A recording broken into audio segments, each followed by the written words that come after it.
So thank you all for coming. More people may trickle in as we go along, but they'll miss the opening bits. So welcome to the second in our speaker series presentations. One of our own, Blayne Haggart, PhD, Political Science, Carleton, 2011. 11. Fantastic year to complete one's PhD. Blayne had graduated from Political Science at Carleton in 2011. Had a postdoc. Visiting scholar position at ANU. Yeah.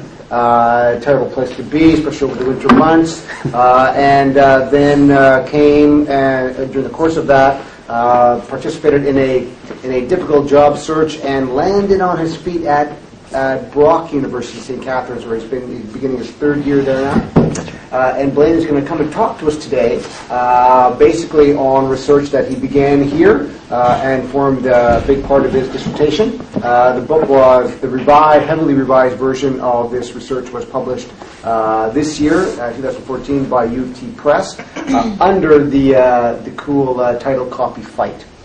Blayne has also published his work in the CJPS. He's got a recent piece that has just came out at the end of last year, looking at kind of social mobilization, social media, and Facebook. And he has a similar piece that has been published in Policy and the Internet on a similar type of political participation. And the second one is really focused more on Mexico. That's right. And today he's going to draw on those as well as this broader book to give us an inkling, an insight into the politics of copyright in a new and exciting age, which he's calling the digital age. So Blayne, over to you. Thanks, Randall. Thanks everyone for coming. It's such a thrill to be back here at Carleton. I was thinking about this morning, and it's remarkable to me anyway how often I end up either reflecting on my time here and the people I worked with and under, like Laura, who's my dissertation supervisor, who helped get the dissertation to the finish line and had a large role, of course, in played a large role in what ended up in the book from the dissertation, and as well as Ram, who taught me global or advanced international relations core course. So. It's remarkable, and when in my own work, it's always nice to think about what a great education I actually got here. So I don't think I could have asked for a better place to do my degree.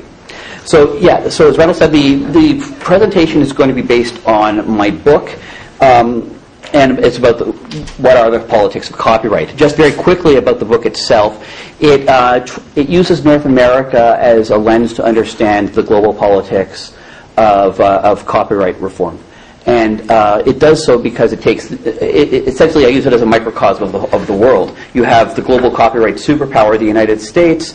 You have a small developed country like Canada, or Canada in this case, and a key developing country in Mexico. So by looking at the relationship between and among these few countries, but especially between Canada, the United States, and Mexico and the United States, I think it can give us an idea about some of the interesting dynamics that shape copyright policy making both internationally and domestically. And I should also say it's based on about 50 interviews that I conducted both during my dissertation and after the dissertation in the three countries as well. So copyright politics, copyright is one of those very weird subjects that I don't think that as a political scientist or political economist we really pay enough attention to. It's one of these things we encounter in our everyday lives, be it when we're listening to music, or as academics, it affects what we are allowed to teach our students in terms of setting up course packs, or in terms of how our work gets distributed. For instance, my book there, published by UT Press, a great press, but in order to get that published, I had to give them my rights in the words in there for my entire life plus the next 50 years. And so these are decisions and issues that we have to come to terms with. And yet we often tend to treat it as just this kind of thing that's out there. But of course, as we know as political scientists, that the law is never ever neutral, and it's never apolitical. There's always stuff going on behind the surface. And when you think about, I think about Susan Strange also in the context of this stuff. When her four structures in the political economy, you've got security, you've got trade, you've got production and finance, and the other one is knowledge. And this is that thing there. And so it's one of those things that doesn't really get talked a lot about in our intro courses or even the advanced courses when we're talking about the structures in the political economy. So this book is kind of a contribution to, or it's an attempt at least at a contribution to that debate. The other one of the interesting things about copyright I've found is that it tends to inspire a lot of strong feelings among those involved in the debate. And also, over the time that I spent studying this, I started working on the dissertation in September of 2007, and I thought I was getting a nice little quiet topic that I could use to trace North American governance patterns. Well, that was in September 2007. By December 2007 in Canada, it had been completely politicized. So we ended up with what I call in the article in the Canadian Journal of Political Science that Randall mentioned, I call it the first great Canadian Facebook uprising. Essentially, this was the first, as far as I can tell anyway, this is the first successful grassroots political use of the internet to affect to have a really strong political change. This comes before Obama, comes before the awakening in the Middle East, things like that. It starts with, in Canada, it starts with copyright, and it was remarkably successful. It managed to convince a government, the Conservative government, that has a reputation, maybe deserved, maybe not, for digging in its heels on issues where it's facing opposition. It convinced them to essentially to adopt what I'll talk about in the presentation as being user rights. So remarkably successful, but politicized in a way that we hadn't seen before. It's not just in Canada that this is happening. This is from January 18th, 2012. I like to think of this day as, as teachers, this is the day that we realized exactly the extent to which our students rely on Wikipedia to write their last-minute essays. And what it was, this is a page from Wikipedia and other websites essentially going on strike for a day and withdrawing their services to protest the U.S. Stop Online Piracy Act, or SOPA, a bill that critics like Wikipedia contended would break the internet, and that's a direct quote, effectively changing it from a kind of a free and open platform to one that favors the interests of copyright holders over others. And so this SOPA protest was remarkably successful. Millions of people contacted their elected representatives, and it killed the bill within 24 hours. It was so dead that it's only now, 3.5 years later, that Congress is starting to look tentatively at the issue of digital copyright reform again. Susan Sell, who's written about this in a great article called Revenge of the Nerds, says that this is the first major setback faced by the forces in favor of stronger copyright in 30 years. 1 month later in Europe, you had, by organizers' accounts, about 100,000 people taking to the streets to protest, of all things, a copyright treaty. The Anti-Counterfeiting Trade Agreement, negotiated largely in secret, led by the United States and also the major advanced industrialized countries, European Union, Japan, Canada's there as well, with Mexico and Morocco as essentially the token developing countries in there. Similar to SOPA, critics contended that the surveillance required to actually enforce online copyright would interfere with things like with free speech and privacy rights. You can think about, when people talk about copyright enforcement online, the only way you can tell if something something is being transmitted and it's protected by copyright and it's being done in an unauthorized manner. The only way you can do that is if you have constant surveillance over this stuff. So one of the things we can think about when we're thinking about online copyright enforcement, we can think of it as the equivalent to the NSA programs that Edward Snowden has been talking about for about the last year and a half. Anyways, this protests in Munich and Stockholm, and again, this is the Polish Parliament, where the opposition members are wearing the Guy Fawkes masks related to the anonymous hacktivist group. Again, huge success, hugely politicized, and essentially killed the chance of ACTA being ratified in Europe. Not just in Europe. Also, 6 or 7 months earlier, in Mexico, the Mexican Senate voted unanimously, effectively, to reject ACTA that was being negotiated by their executive along with these other countries. I'm going to talk about exactly what was going on there in the second half of the presentation because it's absolutely fascinating, and it's one of those. It's a story that people, even the people who follow this issue, have not really paid a lot of attention to, sadly. Anyway, all that out of the way, the point is that copyright has become incredibly politicized, and digital copyright in particular. And so the two questions I want to talk about today, the first one is, does the passion of the people who are protesting these things in the street, who are getting involved in things like Fair Copyright for Canada, does it reflect the severity of the issue? Are they protesting? Is it something that's that important, or important enough to pay attention to? And I'm going to argue that yes, it is. In an economy where knowledge and information has become increasingly a commodity, we should all be paying more attention to how knowledge is regulated, by whom, and in whose interest.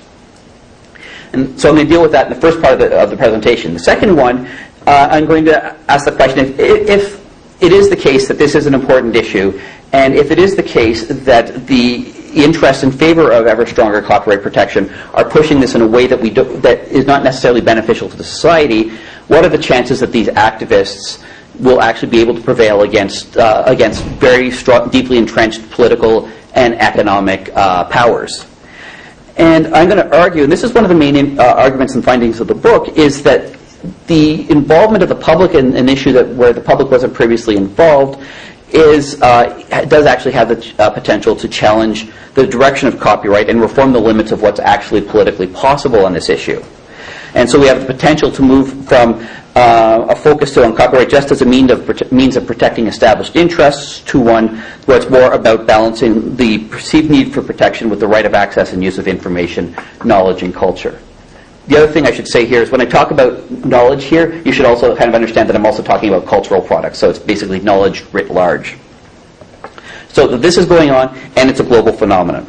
So I'm never quite sure exactly how much detail to go into when I'm talking about copyright, so we'll see if this is too much or not, but let's go. Anyway, the first important point, copyright has a well-deserved reputation for being ridiculously and scarily complex. And that, even copyright lawyers have a hard time understanding what's going on. But at the heart of it, the important thing to understand is that it is actually just a form of knowledge regulation. And like any kind of regulation, it is one that emerges out of an historical process and is situated in a certain society at a certain point in time. And it reflects the values, the mores, and the prejudices of that of the period in which it's located. So in Canada and in the United States and most European countries, the dominant form of copyright has to do with it's rooted in very deep-seated ideas about the individual author and originality, and also private property. So that's the kind of discourse and the ideas that it's rooted in. It doesn't have to necessarily, and so the idea is that, when you write something, this is your thing. Although, as Jessica Litton points out, this is really a conceit, because if you look at the footnotes that are on any of our papers, if we were being a little bit more honest, we'd have to have 100 co-authors at the top of it, because we all stand on the shoulders of giants.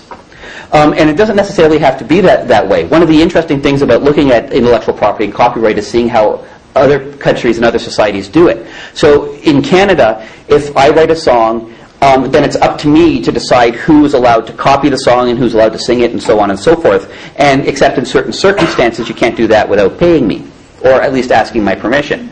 A colleague of mine from Australian National University works in Vanuatu, and their way of going about it is the exact opposite. She tells me, and this was hard for me to get my mind around, but when say you're a songwriter, and I need someone to write a song for me, and so you say, okay, I can do that. So you write the song, and you give it to me. That song now becomes my song to decide what I'm going to do with it. But the interesting thing about it is that you, as the songwriter, as the creator of their song, it's your duty under the system to forget the song completely. And so you can't use it. You've got to completely forget it. And this is reinforced by what my colleague Miranda calls it's a form of magic. But when you think about it, it's exactly a form of magic that we've got in our own society, where if it's in reverse, where you write a song and I hear it and I'd like to do something about it or something with it, I kind of have to forget it every single time that I use it and ask for permission to keep using it over and over again. It's a lot more complicated than that on the copyright system, but that's the general idea. So historically situated, politically contested. There's always politics involved. But all forms of knowledge regulation in Vanuatu or here or wherever, they always involve two conflicting objectives or ideas that have to be dealt with somehow. And the first one, and this typology comes from a couple of other Carleton folks, Bruce Dern and Marcus Sharaput, and they call it the protection dissemination dichotomy. So on the protection side, we can think of it in terms of who someone's responsible for preserving the legitimacy or the integrity of the knowledge or of the work. Or in our capitalist society, it's the idea that you need to give some kind of right, or property right as it's often referred to, in the work in order to encourage production. Because, as we all know, there's a lot of sunk cost to going into creating things, and after you've done that, it's relatively trivial to copy something. The idea being, without that kind of protection for the work, then there's going to be a suboptimal amount of stuff that's actually created. Whether or not that actually holds up economically is actually a surprisingly murky issue. But that's the idea. On the other side, though, copyright, it's not just about the protection or the creation thing. Because all knowledge and culture depends on what's come before and incorporates what's come before, you also have to encourage some form of dissemination. And you have to come up with rules that allow that to continue to happen. This is why we have, for instance, copyright affecting, basically, it's limited to, in time, life of the author plus 50 years. It's a long limit, but it's a limit. It's why here in schools where we've got a fair dealing thing in Canada, where you're able to have an exception for, you don't have to ask for permission to copy things if it's done for the purposes of research or education. Small sections. So without those exceptions, they're not just imposed on copyright law, they're part and parcel of it because of the nature of knowledge itself. But it's got two sides. And the important thing here, too, is that depending on how a law is set up, it can favor one side or the other. It can lean a bit towards protection, or it can lean towards dissemination. In the current society that we live in, what we tend to see is much more of an emphasis on protection of copyrighted works than on dissemination. But because it can favor one side or the other, and because it's a historically situated, politically contested policy, the other thing that we can conclude is that copyright itself is not necessarily a socially optimal institution. And this comes from my historical institutionalist framework that I use in the book. It reflects path dependence. It reflects the exercise of political and economic power. So whoever happens to be the strong actors, whatever the institutions happen to be shaped like, that will determine the shape of your copyright law. The other thing that's interesting about copyright law, and this I used to be an economist, and one of the things that surprised me is that for a policy that's been around for 300 years, there's been relatively little thinking about exactly, does copyright do what it's actually supposed to do? And most of the times, the copyright debates that we have tend to focus on individual actors. Is the music industry being heard? Are artists being heard?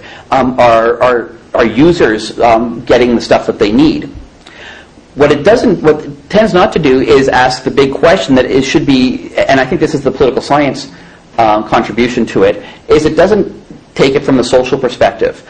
Does the copyright law, when you're doing a critique of something, does the law, the proposal, does it encourage the creation and the dissemination of these things? And if not, how does it balance out? So this is in all the things that I've done, this is kind of the question that I use to judge my own thinking on copyright policy. Now, just briefly in terms of who's involved in copyright politics, in terms of institutions, it's embedded in overlapping international, regional trade agreements and organizations and domestic laws. Internationally, it's at the World Trade Organization in the form of the Agreement on the Trade-Related Aspects of Intellectual Property Rights, or TRIPS, which is much shorter. You also have the World Intellectual Property Organization, which, just like its name sounds, has like the main intellectual property treaties. There's plurilateral agreements like ACTA or the Trans-Pacific Partnership. The North American Free Trade Agreement has an important intellectual property chapter in there that includes copyright. The other thing I should also mention too, just for those of you who don't know, copyright is the form of protection that goes to creative works. So that's something I usually lead with, but creative works, books, music, movies, computer software programs. And of course you have national laws. In terms of the actors, if you think about yourself, you both consume works and you create things, even if it's only using works to go out and inform yourself about who to vote or something like this. But that said, we can basically find generally speaking, two different levels of interest. So on the protection side of things, those favoring the protection side of the protection dissemination divide, you have the content industries, we can also call them the copyright industries, those intermediaries who manufacture and distribute actual copyrighted works, but don't actually create them. And they tend to control the vast majority of economically important works. The U.S. government is also responsible since the 1970s as the main state actor in promoting stronger global copyright politics. And I'll talk briefly about why that is in just a minute. As well, if you're a creator who makes a lot of money, if you're very, very popular, like say Bono or back in his day Victor Hugo, you're going to have a strong interest in copyright protection just from a purely material point of view. Or if you make if you make a lot of money from recordings, you're going to be very interested in copyright. On the dissemination side, traditionally you have international users such as research libraries, universities tend to be a lot about dissemination, even though of course we all produce things, or we should be producing things that can be covered by copyright. Individuals themselves, in terms of like moviegoers or people who listen to music or read books. Future creators who are often neglected in copyright talks, they depend on, again, the current store of knowledge in order to create future stuff. And so they want access to information, they want access to culture in order to be able to create things. Think about someone like the Beastie Boys and doing sampling. They are more interested in using than in strong copyright protection. Developing countries, because these copyright royalties tend to accrue to developed countries, particularly the United States, and companies located in the global north. This represents a financial drain on developing countries. Internet firms like Google, they are also interested more in dissemination of information. Think about search functions. They're interested in what's out there as opposed to purely just being interested in the protection side of things. Although, of course, all these actors have some kind of interest on each side of the table. But this is where they tend to set themselves. Economically speaking, we can think about it in terms as being a development issue.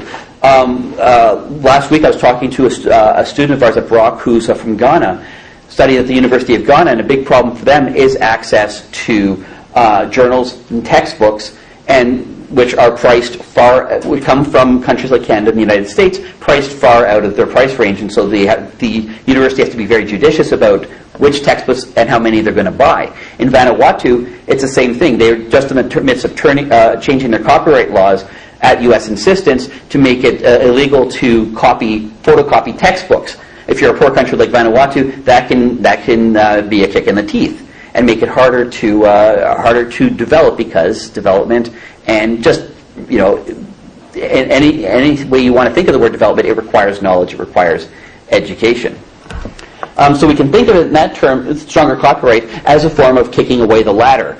Countries like the United States in particular developed with a very loose, shall we say, copyright system, but now that they control the current store of knowledge, or a large part of the current store of knowledge, that their companies do, then they're much more interested in profiting from that than in the dissemination of knowledge. So it can be thought of much in the same way that we talk about free trade, a form of impeding development for other countries. Copyright can also affect what gets created, what technologies get adopted, and it can also contribute to censorship. For what gets created, you can think about the trials that people have had doing biographies of people like James Joyce or J.D. Salinger. Ian Hamilton is a guy in the 1980s who tried to do an unauthorized biography of J.D. Salinger, and Salinger managed to successfully stop him from doing so, from using letters that he had written to friends and editors between 1939 and 1961, because he used copyright to do that, even though this stuff was publicly available for research in libraries. So this has this, one way to look at this is as basically stopping more knowledge from being created. In terms of tech adoption, think about Napster of the late 1990s, a great file sharing technology that would make it easier for people to communicate. It was used a lot for trading copyrighted works. This, and as a result, it was effectively shut down, and this whole by the music companies through the courts.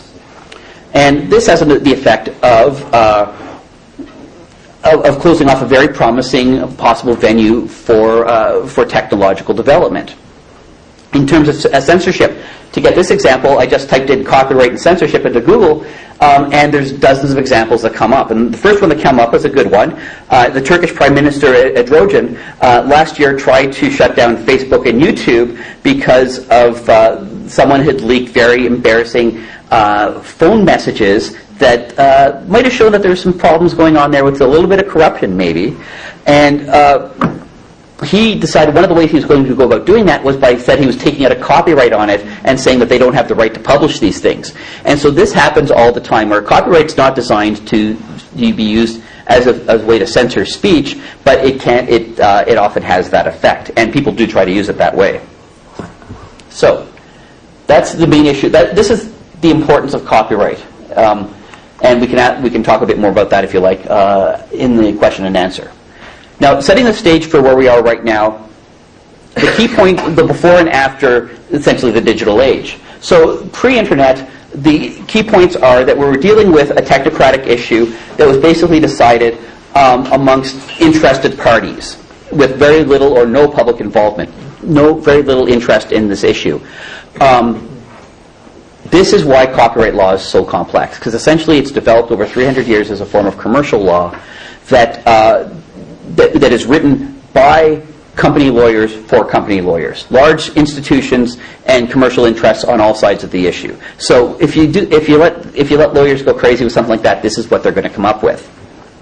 It was also shaped largely by inter-industry negotiation. Jessica Littman details in her 2006 book, Digital Copyright, how in the early part of last century, the U.S. Congress effectively ceded control of copyright legislation to the various large interests in it because it was so bloody complex. And their idea of the public interest became, look, we're going to lock all of you guys in a room. Don't come out until you have a kind of a compromise amongst you. And that's how copyright laws tended to be developed. Congress should have been in there to promote the public interest, but it wasn't. The other important issue I said I would talk about is the role of the United States. The U.S. position in favor of strong copyright is explained by people like Susan Sell and Peter Drahosh and John Braithwaite as essentially a reaction to the fear of declining U.S. economic hegemony in the 1970s. With you've got the rising Asian tigers, the rise of Japan, very much worried about that kind of thing. And so the intellectual property industries, led by the pharmaceutical industry, but the copyright folks were in there as well, convinced the U.S. The government to that strong intellectual property rights was the way to arrest this decline in U.S. economic hegemony. And so this is why intellectual property shows up on the U.S. trade agenda. Intellectual property is not a natural trade issue. It's about as natural a trade issue as labor and the environment, and yet we've seen trade groups go out of their way to try to make sure those things don't go on there. So this was a political decision made to include intellectual property on the trade agenda.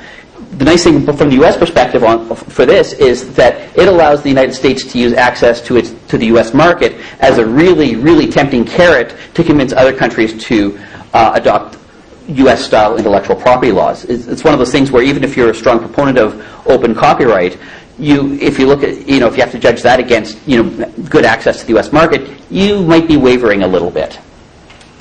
And this basically reaches its highest point in 1995 with the TRIPS agreement, which becomes for the first time a global, an internationally or globally enforceable baseline for intellectual property rights around the world. Before, and this of course is backed by the World Trade Organization dispute settlement mechanism, so it gives it teeth. previous intellectual property or copyright agreements were large. They didn't have that kind of backing, and essentially they emerged mostly out of consensus. This was much more of a harder line, and essentially TRIPS was the price demanded by the United States for the signing of the World Trade Organization. So this is the situation we get into. So prior to the arrival of the Internet revolution, we see a move towards increasing pressure towards stronger copyright. Then, of course, we have the game changer here. I don't think I have to explain to anyone how the Internet works. So the only thing we'll note here is that anyone is able now to copy and distribute anything that can be digitized, which now is everything, now that we have 3D printing, through the Internet. And this at a fraction of the cost that used to be required from the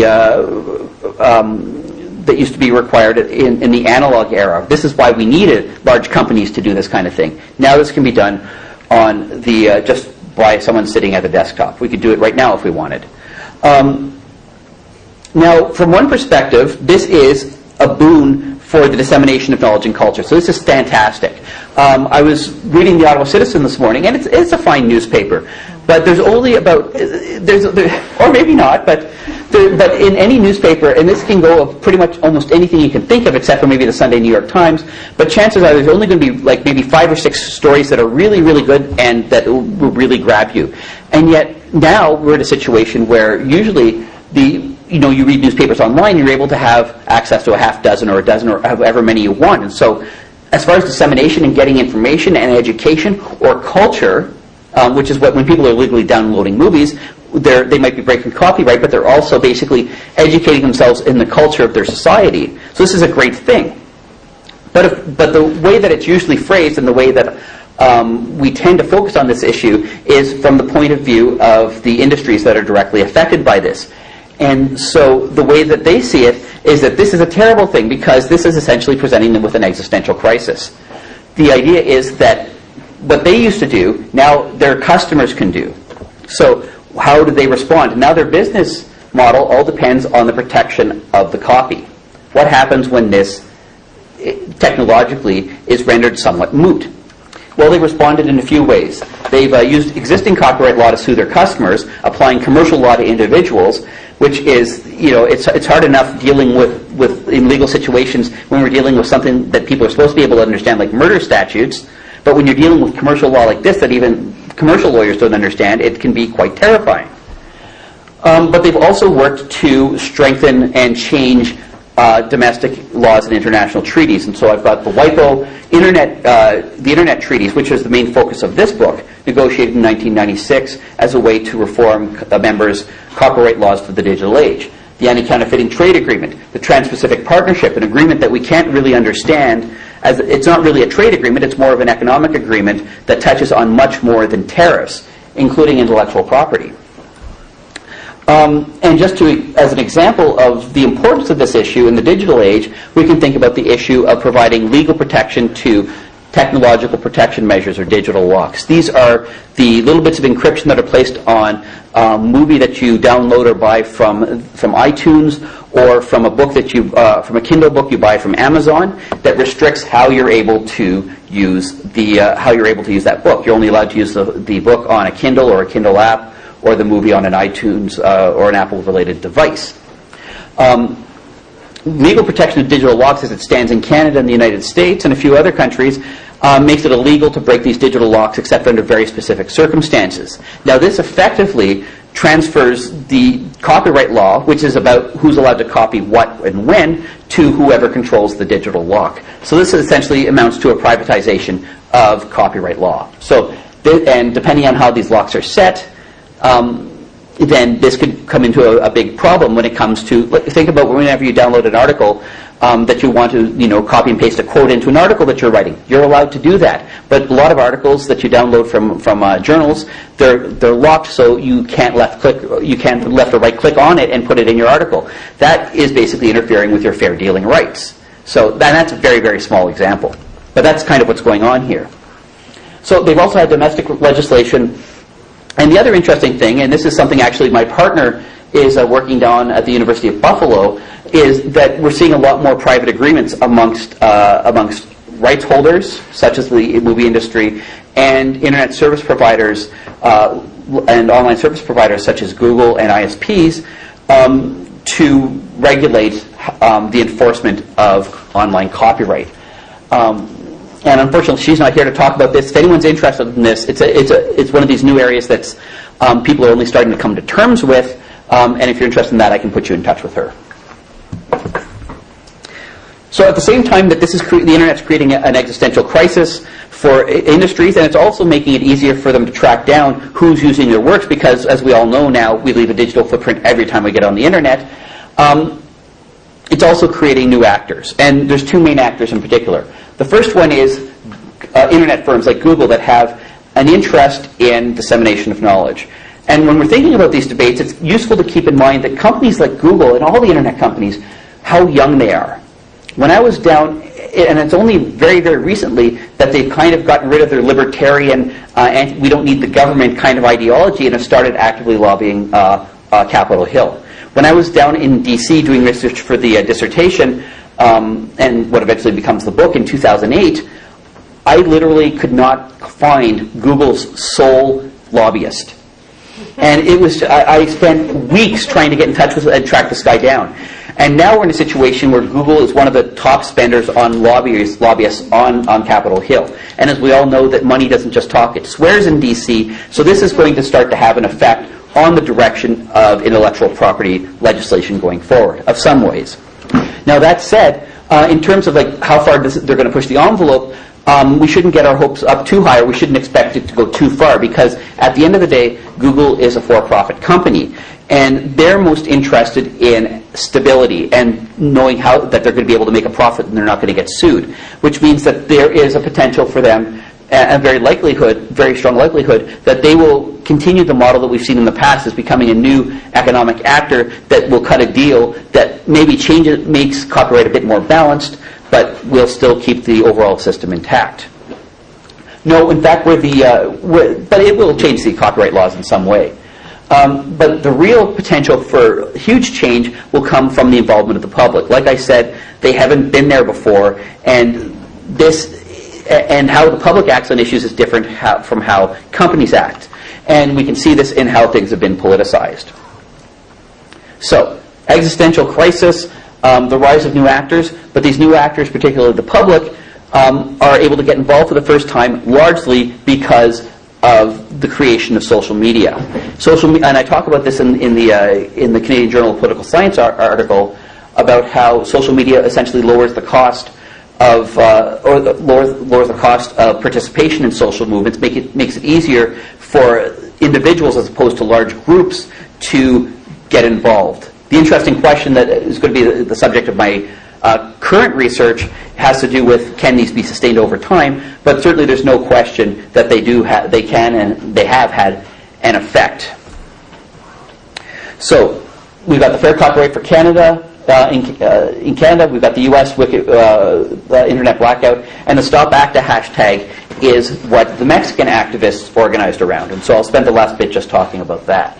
So this is why you always try to make your conclusions conditional when you're writing books and dissertations, because you never know when something is going to come out of left field. So I was in Mexico doing research, the majority of the research all the research for the dissertation, and the majority of the research for the book in 2009, 2010. And when I was down there, I encountered a situation that was very much like I described the pre-internet era. You had a situation where it was a very technocratic, closed system where it was all the actors involved, including the government, were largely interested, almost exclusively interested in strengthening copyright protection.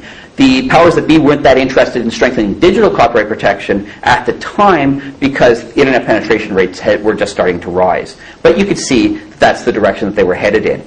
Just to give you an idea about what I mean by copyright maximalists, in 2003, the Mexican Senate, with very little debate and almost unanimously, increases the term of copyright protection to a world-leading life of the author plus 100 years. This is, just to give you an idea, you can get an idea, that's pretty long, but I mentioned that, asked a guy at the Copyright Office in Mexico about this, and he said, yeah, that seemed a bit excessive. And so when you've got someone, and he's definitely a believer in strong copyright, so when you've got someone like that telling you that it's too long, then maybe it's a bit too long. But anyways, it's remarkably long. So my tentative prediction, based on the fact that there didn't seem to be a lot of public involvement, or there were no user rights groups in Mexico focused on the dissemination side of things, I thought that there's a good chance that Mexico would follow the U.S. lead when it comes to digital copyright reform. Well, yeah, that was disproven almost immediately.